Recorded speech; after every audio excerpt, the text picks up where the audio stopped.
Look at the label on this box. May 7th, 2002.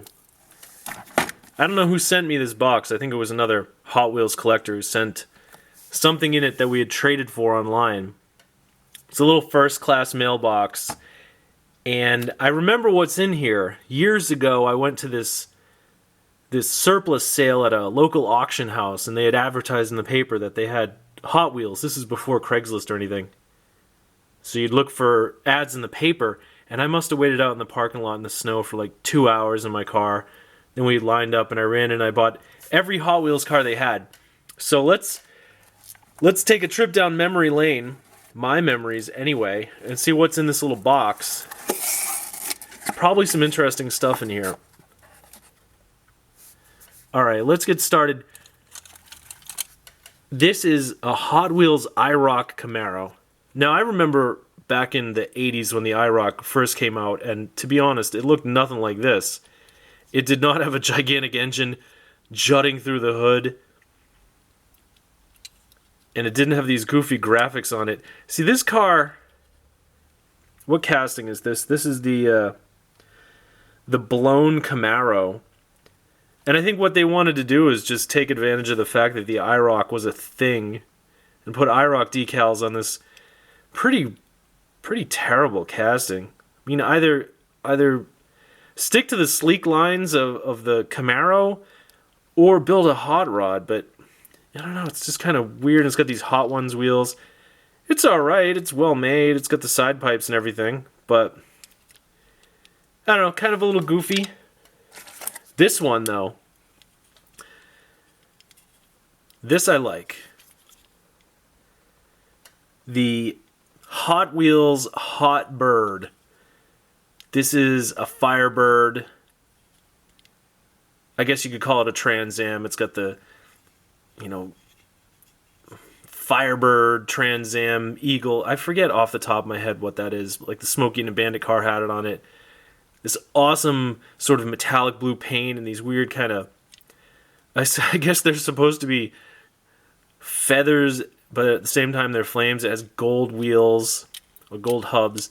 That's a cool car. And for some reason, I don't know where the auction house got all these cars, some bulk lot or something, but there were a lot of duplicates. So there's, 1, 2, 3 of those. So let's see what we have next. Now this thing is wild. It's not exactly a favorite of mine, but you have to give Hot Wheels credit for just kind of pushing the envelope and taking some chances with this goofy casting. It looks like there's a jet engine. This is called the Jet Sweep X5. I wonder what the X5 stands for. Now I had a bunch more of these. But look inside there. It's got a jet engine. A big jet engine. The whole body of the car flips up. Is there even a seat in there? Where would you sit? I guess maybe you'd sit over in here. Imagine if this thing existed in the real world. A gigantic jet engine in this fairly lightweight little sort of futuristic drag car body. That would be wild. That's something Jay Leno would own. Now what is this thing? A Hot Wheels. Alright, now this isn't just formally Hot Wheels. This is like, yeah, that's what this is. You rev it up, and then you push this, and the wheels go. Looks like a Ferrari. It says Ferrari on it. I'm sure there's a name for these, like a Hot Wheels, Revin Racers or something. I don't know what this thing does on the bottom. Maybe locks the wheels. That's kind of a cool car. I never really was into the sort of offshoots of Hot Wheels. I like the basic cars, the basic Hot Wheels. This is sort of a, kind of a different thing. They're going off in a different direction, trying to capture a different part of the toy market. But it's alright. It's probably a lot of fun. This thing, man, this is crazy. Street is neat. Yeah, it certainly is if you're driving one of these. The Landlord. What's the date on that casting? 1981. 1981. These cars, these basic wheel cars from the 80s, to me are just the best the heyday of Hot Wheels. I know a lot of people like the red lines, a lot of people like the treasure hunts, but to me, these really basic 80s cars with the basic wheels, the black walls, whatever you want to call them, and they have really kind of fairly primitive graphics. They have a lot of angles on these cars. This thing is just insane. The yellow plastic, just sitting in there. What is this, like a Hemi engine almost? I mean, obviously it's a fantasy engine, but imagine sitting in this car and just bombing down the street. Not even at a car show or anything. Not even a show off. Just not as your daily driver, but maybe working in an office and showing up that every morning. So I want to look at this a little bit more. The Hot Wheels Landlord. Now that thing is sick. Okay, now this thing is like, you know, what did you eat for breakfast? Pea green soup. What did you eat for lunch? Pea green soup. What did you eat for dinner? Pea green soup. What did you do all night long? Pea green soup. 1987, I think we're getting out of the early 80s basic wheel heyday and into this. I mean, what is this thing? It's a Porsche, obviously. It's an okay looking casting, but the wheels look a little bit too small, and this paint is just excessive. These graphics, what is that? 3 lines? It almost looks like pieces of tape. And I think these were the cars where if you put it in water, it would change colors. I'm not going to put it in water. It's okay. It's not my style, but it's something. You know, if you want a car that reminds you of Reagan vomiting in The Exorcist, then there you go. And it's probably a fast car. What is that, a 959? Uh-oh. I may have spoken too soon. I don't know if you can see through this here. Now here, this thing is sick. Look at this. 1979, late 70s, early 80s, 63 split window Corvette. I don't know if this car actually came out in 79 or if just the casting was first made in 79. That's usually what the date means, is this is the first date we made the casting. But this car, really basic, really clean. The graphics are primitive. I've never liked realistic flames on cars, and this does not have realistic flames. This just has sort of stylized flames. Corvette. Oh, this. I think, honestly, I'd rather have one of these in my pocket than drive a real 63 Corvette. That's a great car. I really like that one. Now, here's another one of these pea green soup Porsche. Alright, and now we're back to the Jet Sweep X5. Let's take another look at that thing. Look at the jet engine in there. And, you know, you could make this car. You'd die. Probably cost you $1 million, but you could make this car in real life if you wanted to. And last, this one from 1979.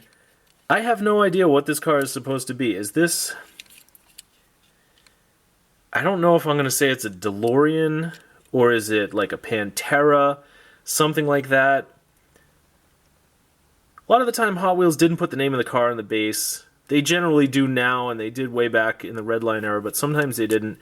But this thing's cool. It's got that, you know, like that late 70s, early 80s basic wheel, angular look. It's just all angles. There's no curves on this at all. It's almost like they couldn't make curves in the molds back then. Obviously, they could, but this thing's just wild. I don't know what it is. The graphics are just real primitive. I'm sure I could look this up in a book or something to figure out what the name of the casting is, but it's not that important. You know, you don't have to know every little fact about these things. You just have to enjoy them, and I think that's what a lot of people forget. They're so busy worrying about how much the cars are worth and worrying about not taking them off the cards and not damaging. They forget. It's just, you know, it's a fun little car. Like, we can close this box, and then we can just take this car, and we can drive it back and forth. That's why they make them in the first place. Or this thing. This goofy... Alright, let's see if I can get this thing to work. Look at that. And then we'll hit that, and it'll go... Oh. I guess it doesn't work. It worked before.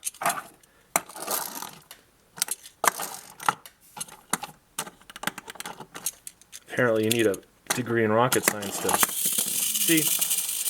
that wasn't exactly successful, but the point is, these cars, they weren't made to collect. I mean, later, obviously, Mattel capitalized on collectors by releasing the treasure hunts and stuff like that, but it doesn't matter what the name of it is.